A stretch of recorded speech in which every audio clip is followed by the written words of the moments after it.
నమస్తే, welcome to reality check. ప్రస్తుతం మనతో పాటు ఉన్నారు వైఎస్ఆర్సీపీ అధికార ప్రతినిధి కారుమూరి వెంకటరెడ్డి గారు. నమస్తే అండి. నమస్తే అండి. నిన్న చంద్రబాబు నాయుడు గారు మాట్లాడుతూ కొన్ని ఆసక్తికరమైన విషయాలను తెలియజేశారు.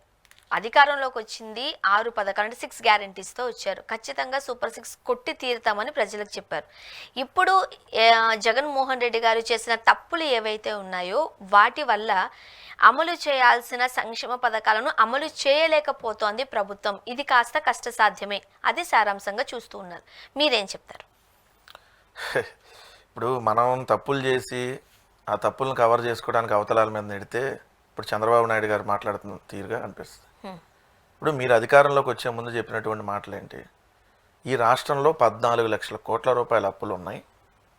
ఇది 14 లక్షల కోట్ల రూపాయలు లేకపోయినా ఉన్నాయి అని చెప్పి మేము అధికారంలోకి వస్తే ఈ సూపర్ 6 హామీలతో పాటు అనేక హామీలను ఇస్తాం, సో సంపద సృష్టించేస్తామని మీరు చెప్పారు. ఇప్పుడేమంటారు? జగన్మోహన్ రెడ్డి గారి వల్ల మేము ఇన్ని ఇవ్వలేకపోతున్నాం అని చెప్తున్నారు. అంటే మీరు దావోస్లో పెట్టుబడులు ఎందుకు తేలేదంటే జగన్మోహన్ రెడ్డి గారి వల్ల తేలేదంటున్నారు. చంద్రబాబు నాయుడు గారు మీరు ఎక్కువసేపు ఈ మధ్య నిద్రపోతున్నారంటే కారణం ఏంటంటే జగన్మోహన్ రెడ్డి గారి వల్ల అంటున్నాడు. అయ్యా ఈ అప్పులు ఎందుకు తీసుకొని వస్తున్నామంటే జగన్మోహన్ రెడ్డి గారి వల్ల అంటాడు. అయ్యా ఏంటి మీ కూటమిలో ఏదో గొడవలు పడుతున్నారంటే ఇద్దరు ఎందుకు కారణం అంటే జగన్మోహన్ రెడ్డి గారి వల్ల అంటాడు. ఈ పథకాలు ఎందుకు అమలు చేయలేకపోతున్నాం అంటే జగన్మోహన్ రెడ్డి గారి వల్ల అంటాడు. అంటే అసలు నిద్ర లెగిసినా నిద్రపోయినా పొద్దున్న సాయం దాకా లెగిస్తే పడుకుంటే జగన్మోహన్ రెడ్డి గారి వల్ల మేము చేయలేకపోయామనేది జగన్మోహన్ రెడ్డి గారి మీద నెట్టతంటే కనీసం సిగ్గన్న అనిపించట్లేదు చంద్రబాబు నాయుడు గారు. ఎందుకంటే మీరు 75 ఏళ్ళు వస్తుంది. రేపు 4/20/2025 అంటే రేపు ఏప్రిల్ 20వ తారీఖు వస్తే మీ వయసు 75 ఏళ్ళు.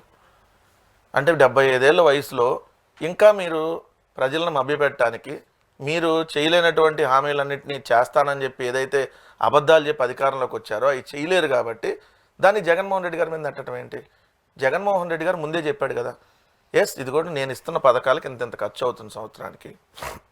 చంద్రబాబు నాయుడు గారు చెప్పే సూపర్ 6 పథకాలకి ఇంత దాదాపుగా 1,30,000 కోట్లు అవుతాయి. సో ఇది చేయలేము, మన బడ్జెట్ అంత ఉండదు. చంద్రబాబు నాయుడు గారు అబద్ధాలు చెబుతున్నాడు అధికారంలోకి రావడానికి, దయచేసి నమ్మవద్దని అనేక సందర్భాల్లో జగన్మోహన్ రెడ్డి గారు విత్ ఫిగర్స్తో సహా చెప్పారు కదా, ఏ పథకానికి ఎంత అవుతుంది, మన బడ్జెట్ ఎంత, మనకు వచ్చే ఆదాయం ఎంత అని చెప్పారు కదా. కానీ నువ్వేమన్నావు?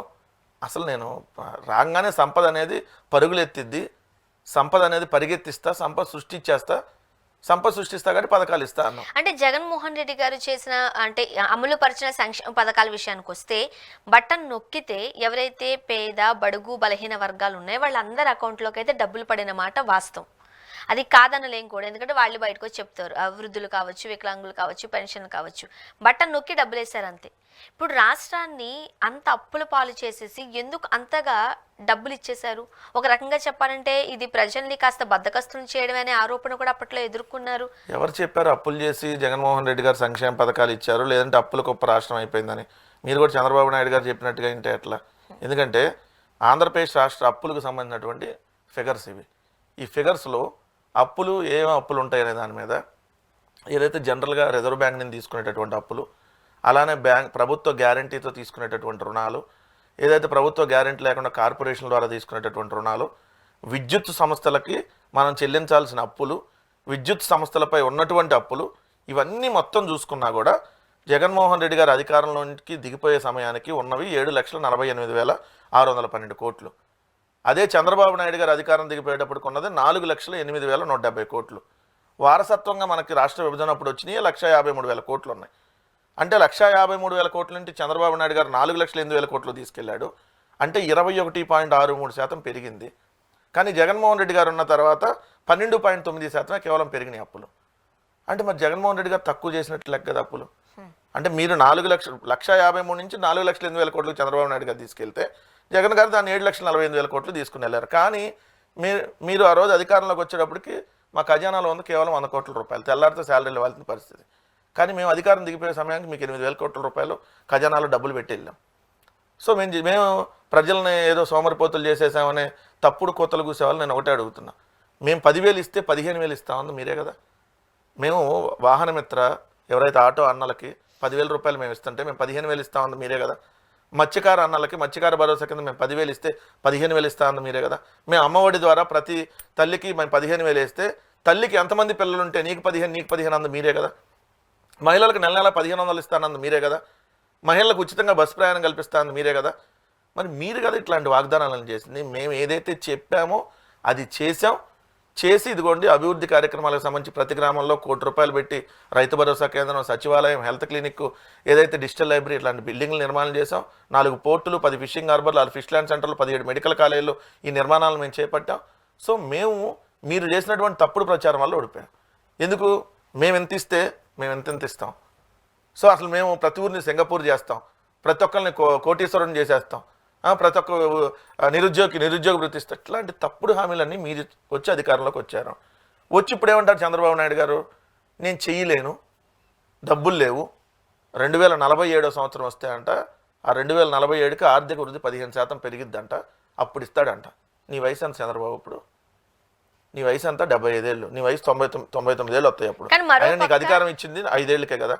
అంటే ఇప్పుడు నేను చేయలేనని చెప్పి ఓపెన్ గానే బరి తెగించి మాట్లాడుతున్నాడు చంద్రబాబు. ఇప్పుడు మరో పక్క అంటే అధికారం చేపట్టి 7-8 నెలలు కావస్తోంది, 6 లక్షల కోట్లు పెట్టుబడులు వచ్చేసాయి దావోస్కి వెళ్ళక ముందే అని ప్రస్తుతం టీడీపీ ప్రభుత్వం చెబుతున్న మాట.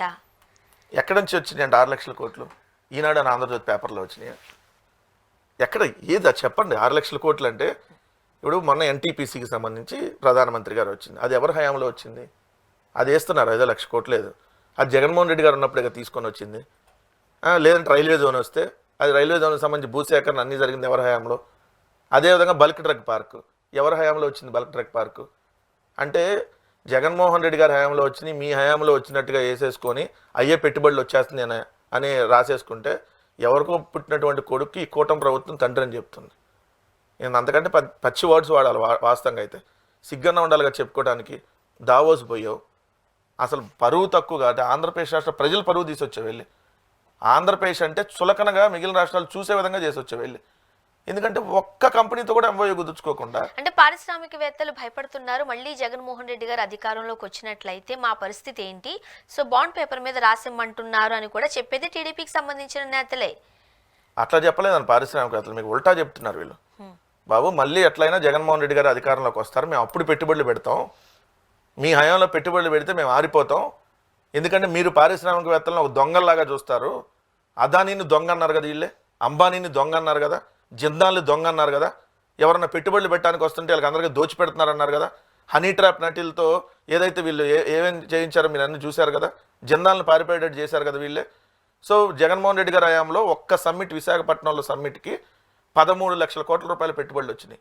అదానీ, అంబానీ, టాటా, ఓబెరాయ్, అదేవిధంగా మీరు చూసుకుంటే టెస్లా, అందరూ ఒకే డయాస్ మీదకి వచ్చి బంగూర్ మొత్తం 30 మంది పారిశ్రామికవేత్తలు, పెద్ద పారిశ్రామికవేత్తలు, కార్పొరేట్ కంపెనీలను ఒకే డయాస్ మీదకి వచ్చి ఆంధ్రప్రదేశ్ బ్రాండ్ ఇమేజ్ జగన్మోహన్ రెడ్డి గారి నాయకత్వాన్ని చూసి ఆ రోజు వచ్చి పెట్టుబడులు పెట్టారు.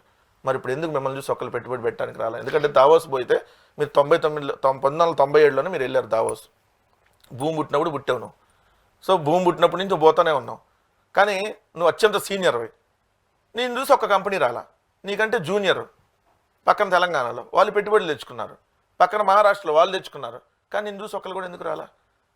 ఇప్పుడేమో ఏదో వచ్చేసినాడు దావోస్ సంబంధం లేకుండా 6 లక్షల కోట్లు వచ్చినాయి, 60 లక్షల కోట్లు వచ్చినాయి. చెప్పడానికి సిగ్గని అనిపిస్తుంది చంద్రబాబు నాయుడు గారు, నీ జీవితం మొత్తం అబద్ధాలేనా? అంటే పారిశ్రామికవేత్తలు ఏపీలో పెట్టుబడులు పెట్టడానికి కావాల్సిన ఇన్ఫ్రాస్ట్రక్చర్ ఏపీలో ఉందా? పోనీ అంటే రాష్ట్ర విభజన తర్వాత తొలి ముఖ్యమంత్రిగా చంద్రబాబు నాయుడు గారు ఉన్నారు, తర్వాత అధికారంలోకి వచ్చిన వైఎస్ఆర్సీపీ అయినా ఆ విధంగా ఇన్ఫ్రాస్ట్రక్చర్ కోసం అయితే పరిశ్రమలు ఆకర్షించేందుకు కావాల్సిన పనులు ఏమైనా చేపట్టారా?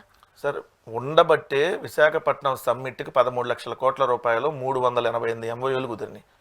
ఉండబట్టే ఆంధ్రప్రదేశ్ రాష్ట్రానికి దాంట్లో 3 లక్షల కోట్లు జగన్మోహన్ రెడ్డి గారు ఉన్నప్పుడే గ్రౌండ్ అయినాయి.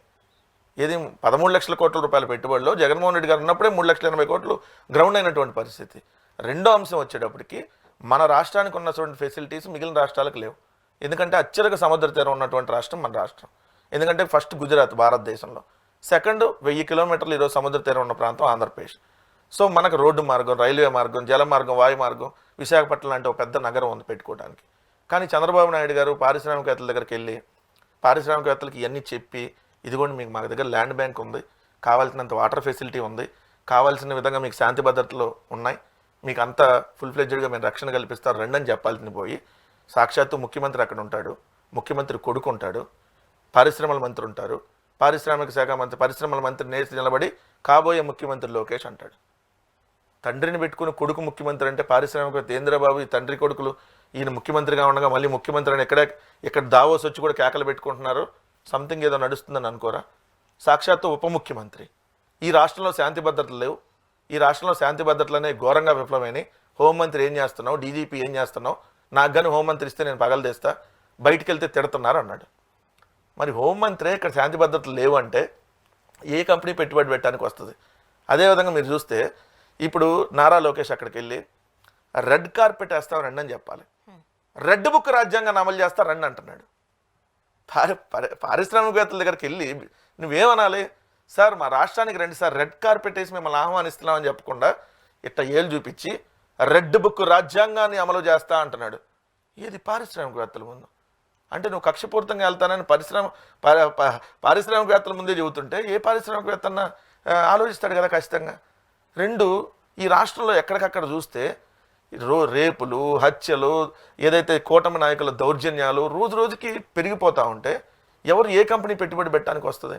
జిందాల్ లాంటి వాళ్ళకి మీరు ఏ విధంగా హనీ ట్రాప్ నటి కాదంబరి జత్వానితో చేశారు మీరు చూశారు కదా. సో ఆమెను తీసుకుని వచ్చి ఏ విధంగా జిందాల్ లాంటి వాళ్ళ పరువు తీసేటటువంటి ప్రయత్నం చేసింది మరి పారిశ్రామికవేత్తలు మర్చిపోతారా? అదానీకి అమెరికాలో ఎక్కడో కేసు నమోదైతే అదానీకి జగన్ గారికి లింక్ ఎట్టి అదానీ గారిని కూడా ఇక్కడ ఏదైతే చులకనగా లేదంటే ఆయన్ని డిగ్రేడ్ చేసే కార్యక్రమం మీరే కదా చేసింది. రెండు, పారిశ్రామికవేత్తలు బాగా భక్తితో ఉంటారు, దేవుణ్ణి ఎక్కువ నమ్ముతారు. తిరుమల తిరుపతి దేవస్థానానికి సంబంధించి ప్రపంచం అంతా తెలిసినటువంటి దేవుడు కదా తిరుమల. ఈ ఉన్న పారిశ్రామికవేత్తలు అందరూ తిరుమల దర్శనానికి కనీసం నాకు తెలిసి 2-3 నెలలకు ఒకసారి వచ్చి వెళ్తానే ఉంటారు కదా. మరి అలాంటి తిరుమల లడ్డులో కల్తీ జరగకపోయినా జంతువుల కొవ్వు కలిసింది అని చెప్పి ఒక ముఖ్యమంత్రి ఏదైతే రాజకీయం కోసం దేవుణ్ణి లాగినప్పుడు మరి అట్లాంటి రాష్ట్రానికి ఎవడన్నా పెట్టుబడులు పెట్టడానికి వస్తారు? ఇప్పుడు అన్ని వెరసి ప్రజల పరిస్థితి ఏంటి? 1500 రూపాయలు ప్రతి మహిళకి ఇస్తామన్నారు, ఇచ్చే పరిస్థితి కనిపించట్లేదు. తల్లికి వందనం అన్నారు, ఇచ్చే పరిస్థితి కనిపించట్లేదు. రైతు భరోసా అంటే పథకం పేరు ఏదేమైనా ప్రతి వర్గం వారికి ఎక్కడో ఒక చోట కాస్త ఇబ్బందికరమైన పరిస్థితులు ఎదుర్కోవాల్సిందేనా? ఇక ఇక్కడైతే ఒకటి కన్ఫామ్గా చెప్పగలుగుతా, మోసం చేయటం ప్రతిసారి చంద్రబాబు నాయుడు వంతు అయితే దారుణంగా మోసపోవటం ప్రజల వంతు ఎల్లప్పుడు. ఇది గడిచిన అనేక సంవత్సరాలుగా నడుస్తూనే ఉంది. 99లో అధికారంలోకి వచ్చే ముందు చంద్రబాబు నాయుడు ఇలానే ప్రజలను మోసం చేశాడు. పాపం ప్రజలు కూడా మోసపోయారు, ఓట్లేశారు. ఓట్లేసిన తర్వాత పథకాలు అమలు చేయలేదు, మోసపోయారు. తర్వాత మళ్ళీ 2014 అప్పుడు నేను మారిపోయిన చంద్రబాబు నాయుడిని నమ్మండి అని చెప్పి రైతు రుణమాఫీ, డ్వాక్రా రుణమాఫీ, ఇంటికి ఒక ఉద్యోగం, నిరుద్యోగ వృత్తి ఇష్టం వచ్చినట్టుగా నోటికి ఏదైతే ఒక 650 హామీలు ఇచ్చాడు. సో ప్రజలు చంద్రబాబు నాయుడు మోసం చేస్తున్నాడు అని గ్రహించలా, సరే మారానంటున్నాడుగా అనుకున్నారు. సో చంద్రబాబు నాయుడిని ఆదరిస్తే చంద్రబాబు నాయుడు ఏం చేశాడు? మళ్ళీ మోసం చేశాడు. అంటే మోసం చేయటం చంద్రబాబు నాయుడు వంతు, మోసపోవటం, భారీగా మోసపోవటం ప్రజల వంతు. సేమ్ మళ్ళీ 2024లో కూడా అదే జరిగింది. ఇంటింటికి తీసుకెళ్ళి వాలంటీర్లను పెట్టి ఏదైతే నేరుగా అకౌంట్లో డబ్బులు వేసి తన కుటుంబ సభ్యులాగా చూసుకున్నప్పుడు లేదు చంద్రబాబు నాయుడు ఇంకా ఇస్తానంటున్నాడు కదా. జగన్ గారు సంవత్సరానికి 1 లక్ష రూపాయలు మనకు బెనిఫిట్ చేస్తే ఈయన 10 లక్షలు చేస్తానంటున్నాడు కదా. 10 కాకపోతే కనీసం 5 అన్నా చేస్తాడేమో అనుకొని ఓటేశారు. ఏమైంది? ఇప్పుడు మోసపోవడం ప్రజల వంతు అయింది. సో మరోసారి ప్రజలు మోసపోయారు, మరోసారి ప్రజల్ని మోసం చేశాడు చంద్రబాబు నాయుడు గారు. ఇది కంటిన్యూగా జరుగుతూనే ఉంది. మరోసారి చంద్రబాబు నాయుడు తన నైజం ఏంటనేది, తన ఒరిజినాలిటీ ఇదే, నేను ఎప్పటికీ మోసం చేస్తాను, మోసపోవడం అనేది మీ వంతు ఎప్పటికీ అనేది ప్రూవ్ చేశాడు. ఇదైతే ఫైనల్. ప్రస్తుతానికి రాష్ట్రంలో పరిస్థితులు ఇలా ఉన్నప్పుడు వీటిని ప్రజల్లోకి తీసుకువెళ్లాల్సిన పరిస్థితి వైసీపీలో ఉంది. ఈ టైంలో దెబ్బ మీద దెబ్బ పడుతుంది వైఎస్ఆర్సీపీకి. మొన్న విజయసాయిరెడ్డి గారు రాజీనామా ఎలా చూడాలంటారు? అంటే మీరు దెబ్బ మీద దెబ్బ పడుతుందంటే ఇప్పుడు ఒక నాయకుడు, ఇప్పుడు విజయసాయిరెడ్డి గారు క్లియర్గా చెప్పారు ఏమని, సో నేను ఇంక రాజకీయాలను తప్పుకుంటున్నా అని. మనం కూడా ఆయన ఫోర్స్ చేయకూడదు కదా, నువ్వు కంటిన్యూ ఉండాల్సిందే అని. అంటే ఇక్కడ రాజకీయాల్లో ఎవరైనా రాజకీయాల్లో ఉండాలా వద్దా, వేరే పార్టీలోకి వెళ్ళాలనేది వాళ్ళకి సంబంధించినటువంటి నిర్ణయం. ఇప్పుడు ఒకలాంటి స్నేహబంధం ఇద్దరి మధ్య ఉంది. జగన్మోహన్ రెడ్డి గారితో పాటు 16 నెలలు జైల్లో ఉండి వచ్చిన ఆయన విజయసాయిరెడ్డి గారు. పార్టీ పుట్టినప్పటి నుంచి ఆయనకి చేదోడు వాదోడుగా ఉన్న వ్యక్తి విజయసాయిరెడ్డి గారు. ప్రస్తుతం ఇప్పుడు జగన్మోహన్ రెడ్డి గారు పార్టీ కష్టకాలంలో ఉంది. అనుకున్నారు మీరు కష్టకాలంలో ఉందని. మరి ఎందుకు ఈ అంటే ఓడిపోతే టైంలో కష్టకాలంలో ఉందనుకుంటే ఎట్లా? ఈ టైంలో అంటే ఇప్పుడు ఫర్ ఎగ్జాంపుల్ మీరు ఒక్కరే మాట్లాడుతున్నారు, మీకు తోడుగా ఇంకొక 2-3 వాయిస్లు వచ్చాయి ఉంటాయి అనుకోండి, కదా కాస్త కదా. బలంగా అలాంటి వాళ్ళు చాలా మంది ఈ ఉంటారు. టైంలో వెళ్ళిపోతున్నారు కొంతమంది అని గ్రామ అంటే స్థాయిలో మాట్లాడొచ్చు, కొంతమంది మండల స్థాయిలో మాట్లాడచ్చు, కొంతమంది టీవీలకు వచ్చి మాట్లాడు. నేను ఇక్కడ ఒకటే చెప్తా, వైఎస్ఆర్ కాంగ్రెస్ పార్టీ ఎప్పుడూ బలహీనంగా లేదు, ఉండదు కూడా. మళ్ళీ క్లియర్గా రాసి పెట్టుకోండి. మా బలం ఓన్లీ సీట్లే అయితే, అడ్డదారిలో వచ్చే సీట్లు అయితే అది మా బలం ఎప్పటికీ కాదు. మా బలం ప్రజల బలం, సింగిల్గా మా బలం, ఏ రాజకీయ పార్టీతో సంబంధం లేకుండా మా బలం. ఎందుకు మీరు అన్నా అంటే ఒక నాయకుడు వెళ్ళిపోతే పార్టీకి ఏదో అయిపోయిందంటే అదే విజయసాయి రెడ్డి గారు చెప్పారు, నాలాంటి వాళ్ళు 1000 మంది వెళ్ళినా జగన్మోహన్ రెడ్డి గారికి ఏం కాదని. కాకపోతే మా పార్టీకి వర్క్ చేసేటటువంటి ఒక సిన్సియర్ వర్కర్ ఆయన, ఇంక నేను రాజకీయాలు వద్దు, నేను దూరంగా వెళ్ళి వ్యవసాయం చేసుకుందాం అన్నారు అని అనుకున్నారు. సో దాన్ని మాకు కొంత బాధ అయినా కూడా సో మా పార్టీ గౌరవించింది. అంటే ఎందుకంటే జగన్మోహన్ రెడ్డి పార్టీకి గారు వారించలేదా, ఉండమని చెప్పలేదు. ఒకలాంటి మొండి వైఖరి జగన్మోహన్ రెడ్డి గారికి ఉంటది. చెప్పారు వెళ్ళే వాళ్ళని వెళ్ళిపోమంటారు, ఉండే వాళ్ళని విజయసాయి రెడ్డి గారే చెప్పారు కదా, జగన్ గారు వద్దు, ఇద్దరన్నా ఉండు, రాజీనామా ఏం చేయొద్దు, ఉండమని చెప్పారు. కానీ ఆయన వయసు ఫ్యాక్టర్లో, రెండోది ఇన్నాళ్ళ నుంచి రాజకీయాల్లో ఉన్నారు, కొంత రెస్ట్ తీసుకోవాలనుకునేటటువంటి టైం కూడా ఉంటుంది. చంద్రబాబు నాయుడు లాగా ఎల్లకాలని ఉండాలని అనుకునే మెంటాలిటీ కూడా అందరిది ఉండదు కదా. సో ఆయన ఇంకా రాజకీయాలు వద్దని అనుకున్నప్పుడు ఆయన గౌరవంగా రాజీనామా చేసి వెళ్ళిపోయారు. ఆయన ఏమన్నా మా మీద విమర్శ చేస్తేనో లేదంటే ఇంకోటో అయితే డెఫినెట్లీ ఏమన్నా క్వశ్చన్ చేస్తే దానికి ఆన్సర్ చేయొచ్చు. ఎందుకంటే రాజకీయాల్లో ఉండాలా తప్పుకోవాలనేది వాళ్ళ వ్యక్తిగత నిర్ణయం. సో దాన్ని మనం ఖచ్చితంగా ఇన్నాళ్ళు మనకు పనిచేసినందుకు గౌరవంగానే మీరు ఇన్నాళ్ళు మా పార్టీకి సేవలు అందించినందుకు ధన్యవాదాలు చెప్తూనే మీరు వెళ్తాం బాధాకరం అని చెప్తూనే, సో ఆయన రాజకీయాలకు దూరంగా వెళ్ళాలనుకున్నారు కాబట్టి దాన్ని గౌరవిస్తాం. నిజంగానే రాజకీయాలు దూరంగా వెళ్ళాలనుకుంటున్నారా? ఇప్పుడు మీ పార్టీకి సంబంధించి ఎలాంటి నిందలు లేదు, ఇంతకుముందు నాయకులు వెళ్ళిపోయినట్టు 4 అక్షంతలు వేసో 4 విమర్శలు చేసైతే వెళ్ళలేదు. కానీ పక్క పార్టీకి సంబంధించిన చంద్రబాబు నాయుడు గారితో నాకు ఎలాంటి వైరుధ్యం లేదు అన్నారు. అండ్ పవన్ కళ్యాణ్ గారు నాకు చిరకాల స్నేహితుడు అన్నారు. అటు అమిత్ షా అలానే మోదీ గారు నన్ను గుర్తించారు అన్నారు, ఇక గౌరవించారంటూ జగన్మోహన్ రెడ్డి గారు మాట్లాడారు. చంద్రబాబు నాయుడు గారితో దూర బంధుత్వం కూడా ఉంది కదా. అదే అట కదా ఇప్పుడు దీని అంతటికీ కారణం. అట్లేం లేదు, ఎందుకు ఉంటుంది? విజయసాయి రెడ్డి గారు తాను వ్యక్తిగతంగా తీసుకున్నటువంటి నిర్ణయం వైఎస్ఆర్ కాంగ్రెస్ పార్టీకి అండ్ ఏదైతే రాజకీయాలకి అండ్ రాజ్యసభకి, మళ్ళీ 3 పాయింట్లు మీరు నోట్ చేయాల్సింది ఇక్కడ. వైఎస్ఆర్ కాంగ్రెస్ పార్టీకి, రాజ్యసభకి, రెండోది రాజకీయాలకి, మూడిటికి దూరంగా వెళ్ళిపోవాలి, పూర్తిగా రాజకీయాలని తప్పుకోవాలనేది ఆయన తీసుకున్న నిర్ణయం. అది ఆయన వ్యక్తిగత నిర్ణయం. దాన్ని మనం తప్పుపట్టాలి, మీరు ఖచ్చితంగా ఉండాల్సిందే, ఎవరిని ఫోర్స్ చేసి ఉంచగలరు? ఇప్పుడు నేను అభిమానంతో పనిచేస్తా, నాకు వయసు సహకరించినంత కాలం పనిచేస్తాం, సహకరించినప్పుడు ఏం చేస్తాం? తప్పుకుంటారు. సో లేదు ఇంక నేను వేరే చోట ఏదైనా ఫారిన్ ఇంకోటి పోవాలనుకున్న సందర్భాలు ఉన్నాయనుకోండి, కొంతకాలం దూరం అవ్వచ్చు. అట్లా రకరకాల ఎవరి కారణాలు వాళ్ళకు ఉంటాయి, దాన్ని మనం ఎక్కడ తప్పట్టడానికి లేదు. అదే మీరు అన్నట్టుగా పార్టీకి రాజీనామా చేసి వేరే పార్టీలో జాయిన్ అయ్యి విమర్శ చేస్తే డెఫినెట్లీ దానికి మనం సమాధానం. అంటే లాంగ్ రన్ లో అలాంటిది జరిగే అవకాశాలు కూడా ఉన్నాయి. ఉండదు అనేది బయట ఏదైతే న్యూస్ ఉందో అది మీ దగ్గర పెడుతున్నా. ఇప్పుడు పర్సనల్ గా కొన్ని ఇష్యూస్ ని మొన్నటి వరకు విజయసాయి రెడ్డి గారు కొన్ని ఎదుర్కొన్నారు. ఇప్పుడు కేసులు అంటూ నేను నా పేరు తీయాలని తలుచుకోవట్లేదు కాబట్టి ఇట్లా పర్సనల్ ఇష్యూ మీకు తెలిసిందే. నన్ను ఒక్క మాట సార్, ఇప్పుడు ఎక్కడైనా ఒక ఆర్గనైజేషన్లో పనిచేస్తున్నప్పుడు ఒక ఆర్గనైజేషన్లో చిన్న చిన్న ఎవరికన్నా మధ్య మనస్పర్ధలు ఇవన్నీ కామన్గా ఉంటాయి, ఒక ఇంట్లోనే ఉంటాయి. దాన్ని ఎవరో బయట లేదో చెప్పి అట్లాంటి సందర్భాలు అసలు మా దగ్గర ఏమి లేవు. మీరు అన్న ఎవరైతే ఆ సోషల్ మీడియాలో పేర్లు తీసుకుంటున్నారో ఇంకోటి తీసుకుంటున్నారో, మా పార్టీకి ఒక్కలే నాయకులు, మిగిలిన వాళ్ళందరూ కార్యకర్తలే. కాకపోతే పెద్ద స్థాయిలో ఉండే వాళ్ళకి ఏంటంటే కొంత బాధ్యతలు ఎక్కువ ఉంటాయి, చిన్న స్థాయిలో ఉండే వాళ్ళకి కొంత తక్కువ ఉంటాయి. మాలాంటి వాళ్ళకి కొంత తక్కువ ఉండొచ్చు, ఇంకా మా కింద ఉండే వాళ్ళకి కొంత తక్కువ ఉంటాయి, మాకంటే పైన ఉండే వాళ్ళకి ఇంకెక్కువ బాధ్యతలు ఉంటాయి. బాధ్యతల్లో డిఫరెన్స్.